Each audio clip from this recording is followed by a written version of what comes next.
What actor or actress got cast in a role that they normally wouldn't play and absolutely crushed it? Not sure if it counts because it's a little different, but Hugo Weaving. Not many actors can go from an A+ drag queen in The Adventure of Priscilla, Queen of the Desert, to one of the most recognizable villains of all time in The Matrix till Lord Elrond. Expectations are lost on him because he's so versatile. Don't forget V and V for Vendetta, and the one consistently villainous character in every timeline in Cloud Atlas. Meat Loaf in Fight Club. Now you can watch Rocky Horror. John Lithgow's a serial killer in Dexter. I never realized he could be so damn scary. Third Rock and Shrek never prepared me for that. Edit. Apparently I need to check out Ricochet and Buckaroo Banzai.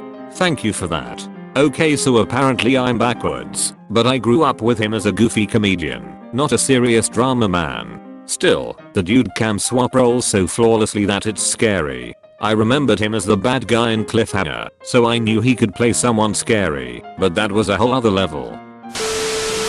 Charlize Theron in Monster. Charlize Theron is such a chameleon and I love her for it. Her Arrested Development cameo is freaking hysterical, and I'm hoping for a sequel to Atomic Blonde. Jimmy Simpson in Westworld. I have to admit it took me a long time to not see him as a McPoyle. He's excellent in the Black Mirror episode Callister as well. Patrick Stewart voicing Avery Bullock in American Dad. He had been playing serious roles for years and then went with the drug addict deputy director of the CIA.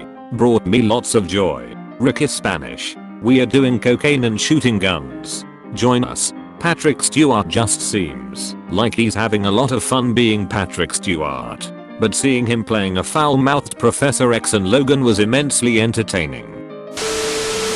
Bruce Willis as John McClane was mostly a comedic actor before Die Hard. It was also surreal seeing the late Alan Rickman as Severus Snape.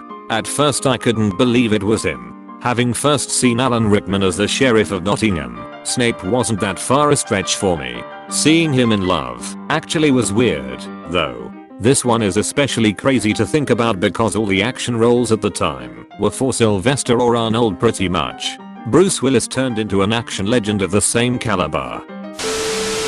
Jeff Daniels in Dumb and Dumber. Everyone was advising him not to do the role because it would ruin his career. He absolutely nailed it. Edit. Thanks for all the upvotes. I'd be thrilled more than anything if Jeff Daniels saw this and it made his day. Jeff Daniels never moved to Hollywood either, but rather stayed in Chelsea, Michigan, which his agent advised against. He also founded the Purple Rose Theatre Co. there. Brad Pitt is that dumbass in Burn After Reading. Also Chris Tucker in Silver Linings Playbook as that kind of clueless guy. Pitt played that so well. I sat there waiting for something resembling character development or something. Nope, just a typecast idiot and he nailed it. It's been said before that Brad Pitt is a character actor stuck in a leading man's body. It seems like he really jumps into the crazy roles and has never been too cool to look stupid on screen. 12 Monkeys, Snatch, Burn After Reading. He seems to like the roles where he doesn't just play the suave handsome dude with a standard American accent. Inglourious Bastards, War Machine.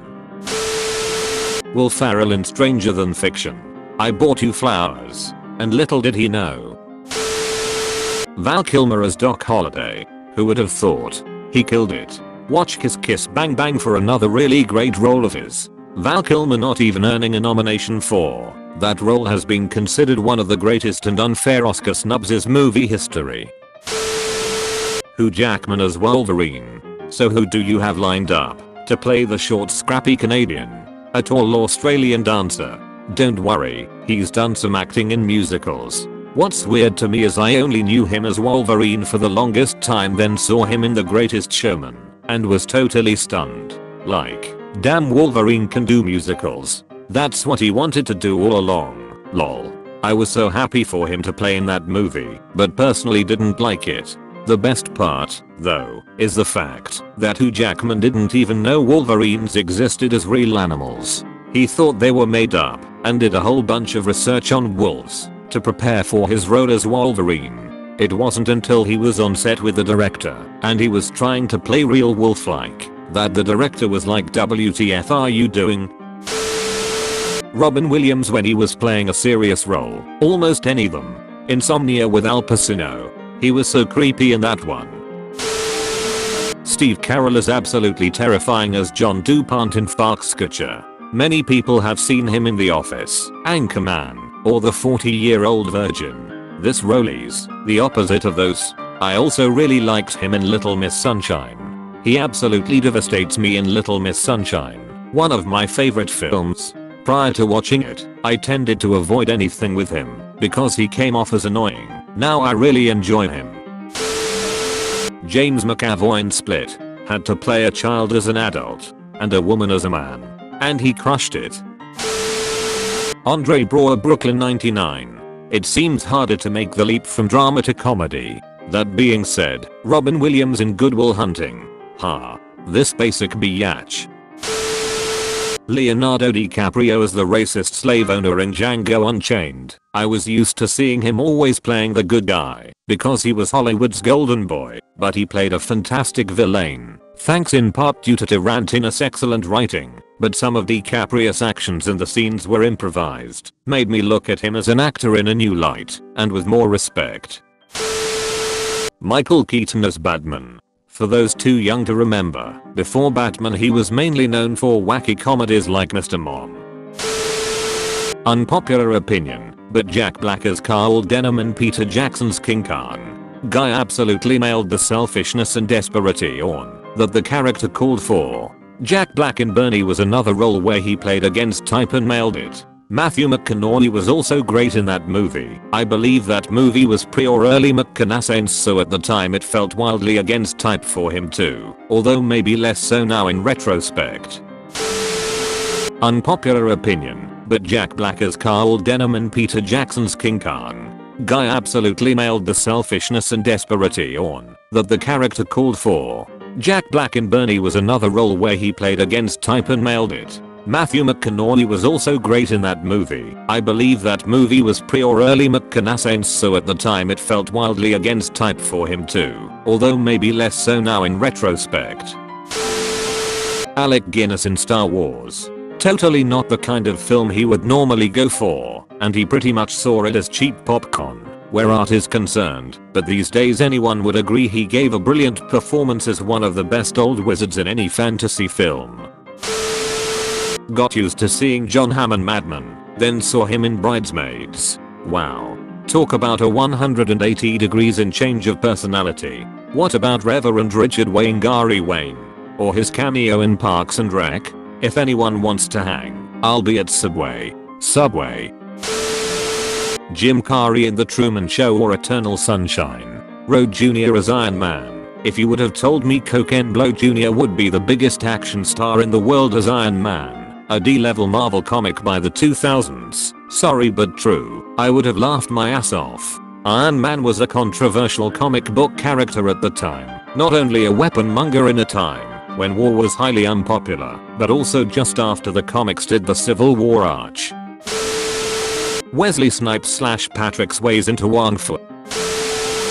Daniel Radcliffe in Swiss Army Man. Normally he plays an alive person. In this one he plays a dead person. He also crushed a lot of things. I knew that movie was going to be weird going in, but I didn't realize just how weird. I enjoyed watching it, but I still haven't decided if I liked it or not. If you didn't grow up watching The Wire, it would be baffling to see Idris Elba playing Stringer Bell, an American Baltimore gangster. The English accent is jarring every time I see him in another movie or TV series. He is such a great actor and crushes the role. As a British guy, it is very refreshing to see something like Luther, where the accents are a British person's idea of what a stereotypical British accent is.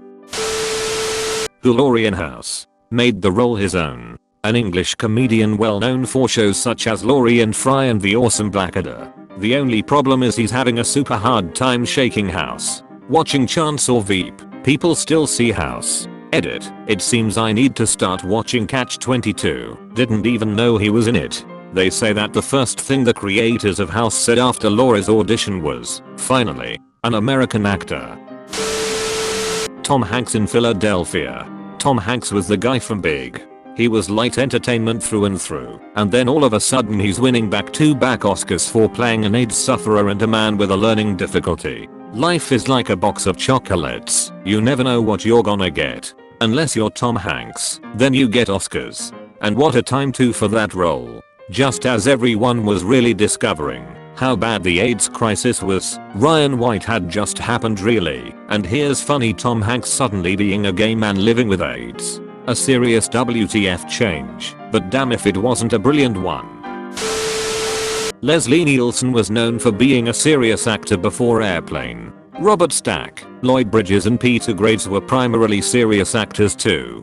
Great casting to have authoritative actors in those roles. They would have been perfect in those roles in a serious thriller with the same plot, which makes the comic spoof that much more effective. Okay guys, don't forget to hit that sub button, also ring that shiny bell, like and share too, and check out other videos in our channel.